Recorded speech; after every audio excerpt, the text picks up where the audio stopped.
アルジャジーラ放送で行われたあるインタビューが世界中に衝撃を与えました。登場したゲストは元中国主席である鄧小平の通訳者であり、現在は中国政府の代弁者を務める高官です。Chinese President Xi Jinping will never be president for life. They violate the One China policy. They're being tortured. Taiwan is part of China, and the government of the People's Republic of China is the sole legitimate government for the totality of China. First of all, the Chinese military spending is the second largest in the world. Everyone supports the Chinese president. 彼は世界からの偏見に反論しようと堂々とインタビューに応じましたが、その口から語られたのは中国の怖るべき真実の姿でした。2019, on this very show, I asked the question, is Xi Jinping gearing up to be president for life? Dictator in chief? I mean, he's the most powerful leader of China since Mao. He's abolished presidential term limits. He's now in his third five-year term as president. So I'll ask again tonight, is he now president for life, a true dictator? For the record, first of all, Chinese President Xi Jinping will never be president for life. There will be a time limit. When it will be handled according to the Chinese legal system and constitution. Secondly, there is no dictator in China. The president won a vote last year. Won a vote. I'll put that in air quotes. Do you know the tally of last year's presidential vote in favor of Xi Jinping by the National People's Congress? What was the vote? 2,952 to 0. まず司会者が鋭く切り込んだのは一党独裁の恐怖です。国家主席の選挙ではただ一人の候補者に対して2952票の賛成、反対票はゼロという異常な結果が出ました。Yes, that's exactly what I said. Could you not find a few people just to make it look a little even? One or two? Mehdi, it's Five? not surprising. It's not surprising. 2,952 to 0. It's That's not one-man surprising rule, my in friend. the Chinese system, everyone supports the Chinese president. One person out of 3,000 couldn't say, Xi Jinping, not my guy. One. What if he is the guy for all the Communist Party of China? No. They all have to follow the leader. No, he does command huge respect among the Chinese people as well as You in say the ruling respect, I party. say fear. Do you know how many names were on the ballot papers that were given in 2013? How many names were on the ballot paper when they went to choose the president? Can you tell our audience? I think there is only one candidate. Yeah. There were no other names. That's a real secure leader. A guy who knows he has the confidence of his people. You get to vote, but only for me, and none of you can actually vote against me. You're a dictatorship. There is no dictatorship, Mehdi. さらに外務大臣や国防大臣といった最高幹部たちでさえ裁判もなく一夜にして忽然と姿を消すという事実が突きつけられます。彼らはこれを国民の支持だと主張しますが、世界はこれを独裁と呼びます。There's no name on the ballot paper, no votes against him, and they all just follow him. That's a dictatorship. Former Foreign Minister Xinjiang was removed from his post and has not been seen in public since June 2023. A few months later, China's Defense Minister, General Li Shangfu, disappeared from public view for months, has now been expelled from the party, accused of corruption. That's at least 2 ministers that disappeared just in the last year. This means China is really merciless in dealing with corruption of all kinds. We don't know where they are, we've never seen them again. That's not normal, Victor. Listen, corruption is rampant in China. How do we know they're corrupt? They just disappeared. Where's the trial? Corruption of all kinds in China need to be dealt with. So where's the trial? Mercilessness. So where's the trial? Where's the trial of the former foreign minister? We don't even know where he is. Where is the trial for this man you're just accusing of corruption? Xinjiang was my good friend for more than 20 years. Where is he then? He is involved in corruption. Where is he? And he is dealt with very swiftly. Where is he, Victor? Where is the former foreign minister of China who disappeared? And by the way, he wasn't accused of corruption. The spokesman came out and said he has health reasons. Then corruption came later, by the way. Where did he go, your friend? That means there is a process. And the process starts with one lie that he's ill, and then the next lie is he's corrupt. He may be ill. You never know. I mean, he's probably ill after he's been in a Chinese prison. He may be ill now. Yeah. He's somewhere in China. You will never see him. Many other people who've disappeared. The previous defense minister disappeared. The Ministry of Industry and Technology disappeared. The former Interpol president disappeared. In China, you just disappear if they don't like you. That's the rule of law in China. And even if the people there don't want to be part of it, you don't give a damn. The majority of the people live happily as Chinese citizens. 話題が人権問題に移ると、事態はさらに不気味さを増します。欧米では指導者を自由に批判できますが、中国では少しでも政権を批判すれば家族ごと消されかねません。Let's talk human rights, Victor. You've called Uyghurs in China's Xinjiang province your brothers and sisters. I know many of them. I travel to Xinjiang regularly and I talk to many of the Uyghurs. Anyone is serious about accusing China of practicing mass injustice to the Uyghurs? Give me the evidence. Human Rights Watch say 500,000 people detained over the years in recent. I do not know where did they get the source. So their source is the Xinjiang High People's Procuratorate, which has published its own statistics, Xinjiang official body, which says it's convicted 540,826 people prosecuted in the region since 2017. The United Nations Office for Human Rights looked at satellite footage. They say 10 to 20% of the population. Amnesty estimates 1 million people in camps. 500,000 is a conservative number. Let me ask you a question. How many people are in detention in Xinjiang? You give me a number. I do not have the number. No. I go to Xinjiang a lot. I travel almost So they're your brothers and sisters. Xinjiang. You go there a lot, but Yes. you can't tell me how many people are in detention. Listen, they are happier. They enjoy their life. They enjoy their Muslim practices and traditions. How many of them are in court and how many in detention? The very small minority. So you don't have a number. You say they're all happy, but you won't let in independent investigators. You won't let in journalists to go there. Why not? They're not allowed to go there. I will be happy to escort you to Xinjiang. Really? I can make that promise. Really? I will speak to the Chinese government. Here's the problem, to the Victor. Chinese I don't want to embassy. escort. I don't want minders. I want to go freely. Will you allow that? 100万人規模とも言われるウイグル族の強制収容について、この高官は彼らは幸せに暮らしていると言い張ります。しかし、独立した調査団やジャーナリストの立ち入りを求められると、ガンナに拒否するのです。I do not make that decision. Oh! A moment ago, you were going to make all sorts of interruptions. Suddenly, I said, let me go freely and speak to Uyghurs freely. Can I do that with no minders? I'll be No happy. Chinese government escort. I will be happy to make your case.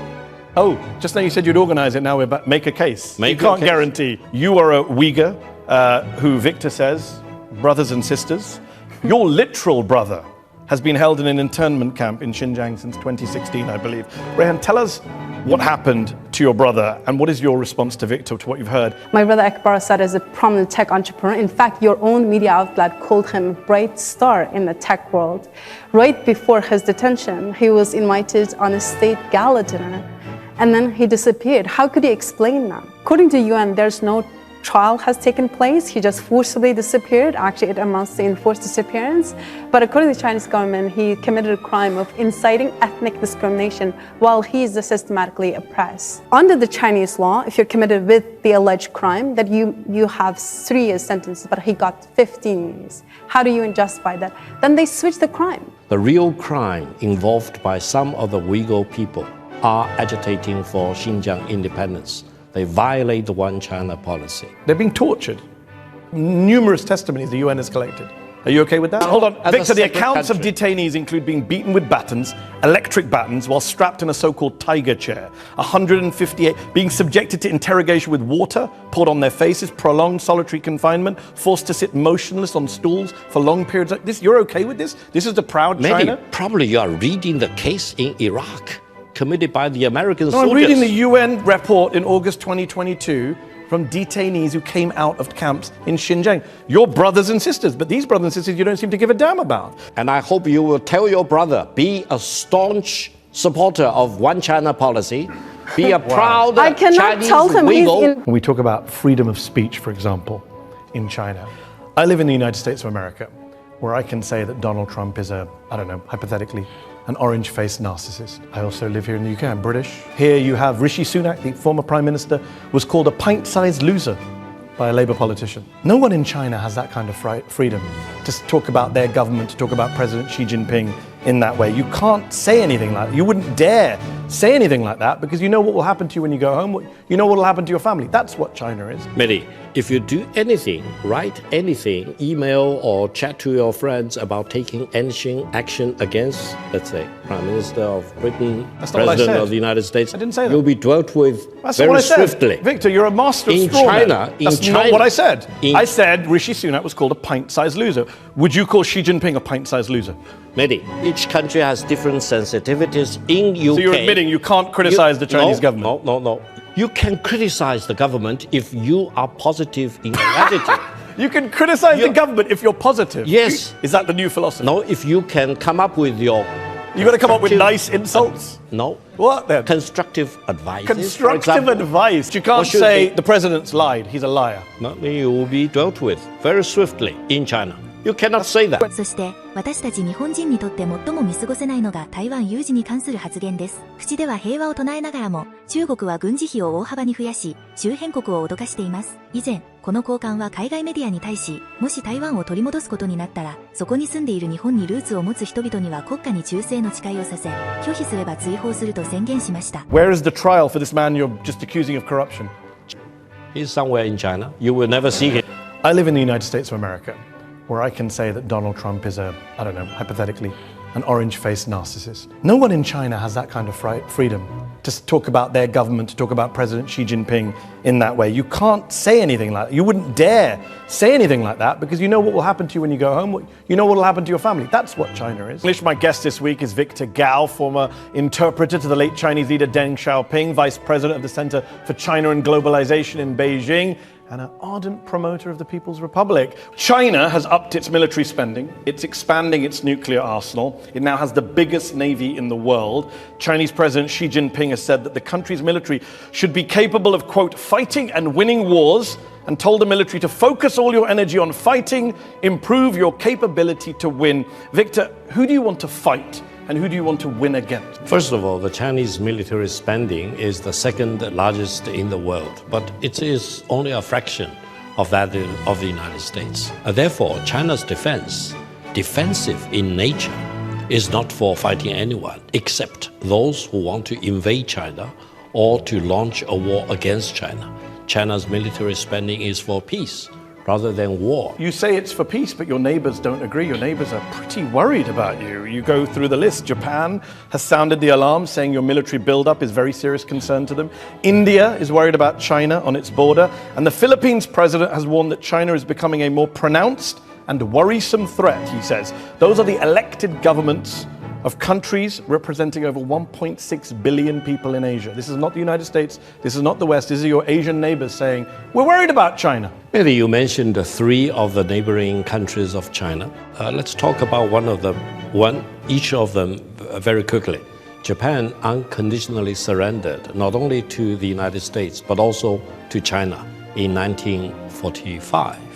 And if you read very carefully the unconditional surrender document that Japan signed, then you will know how Japan needs to conduct its foreign affairs as well as its military troops with China and with all those countries that Japan unconditionally surrendered for. China, in 2024, the defense spending is going up by 7%, the most for 5 years.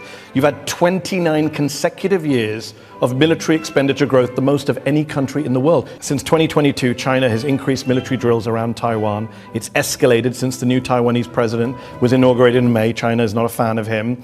Since then, there's been almost daily activity involving China's warships, drones, cyber attacks against Taiwan. China is getting ready to invade Taiwan, isn't it? There is only one China. Taiwan is part of China, and the government of the People's Republic of China is the sole legitimate government for the totality of China. You don't want to use a war, but you're surrounding it with ships, drones, cyber attacks, and making lots of threats. To eventually achieve peaceful reunification. Your defense minister said anyone who dares to pursue independence for Taiwan will be crushed into pieces and face destruction. Sounds like a truly peaceful guy. I'm always amused with this phrase reunification because of its one China. And why this obsession with Taiwan? You are a country of 3.7 million square miles, a population 60 times that of Taiwan, economy 20 times the size of Taiwan.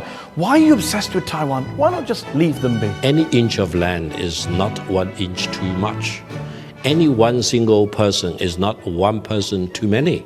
So we need to achieve reunification as president. Even though they don't want to be part of your country. It's not up to the people in Taiwan to decide about the one China policy. 何世代にもわたりそこで生まれ育った人々から故郷を奪い、どこへ行けというのでしょうか。極めて人種差別的で恐ろしい思想です。You're very blunt in your disregard for people's views, freedoms, dignity. You say you don't care about what they think. You also said in an interview with the French newspaper Le Monde, once we get the island back, we'll have to ask everyone's origins. Those who have Japanese ancestry, who you basically say can constitute 10% of the population, will have to pledge loyalty to reunification in writing, otherwise we'll have to help them leave. You didn't, by the way, you didn't say everyone. You said of Japanese descent. That is literally ethnic cleansing. You're picking people by their ethnic heritage, making them do a loyalty test, otherwise they have to get out of the country they've lived in. It is not a loyalty test. Here, for example, in Britain, if you are a British citizen, you need to support the monarchy. You cannot say, I'm standing in Britain. I don't support the monarchy. I don't like King Charles. No, you cannot say. No, I just said it. Mehdi, I literally just said it. you cannot take any action to oppose the monarchy system. But I don't have to sign a pledge saying I support King Charles. Well, each country is different. インタビューの最後、司会者から北京でこのように自由に政府を批判し、議論する公開討論会を開けるかと挑まれると、彼は完全に言葉を濁して逃げに回りました。Victor, before we finish, I have one question for you. We're in the UK. We're in Conway Hall, historic free speech society. Could we do a show like this? Could I interview you like this? Could Rehan come be on a panel like this in Beijing, in, say, the Beijing International Convention Center? Could we do a show like this? Audience members freely ask questions. You take questions from everyone. No one's vetted. No one's threatened. Could we do this in Beijing? Criticize Xi Jinping, criticize the government, ask you questions, talk about Uyghurs. Could you do it in Beijing? Unless you Well, I'm have glad you a answered the very question. positive, constructive proposal to make. この映像を見た直後、なぜ中国を代表する知識人が、誰も共感できない荒唐無稽な理屈を平然と口にするのか理解できませんでした。しかし、考えれば考えるほどゾッとします。あの場で真実を語って危険にさらされるよりも、世間の物笑いになろうとも必死に政権を擁護する道を選ぶ、あのような異常な発言を繰り返す彼の表情の裏には、愛国心ではなく、自国に対する底知れぬ恐怖が潜んでいるのです。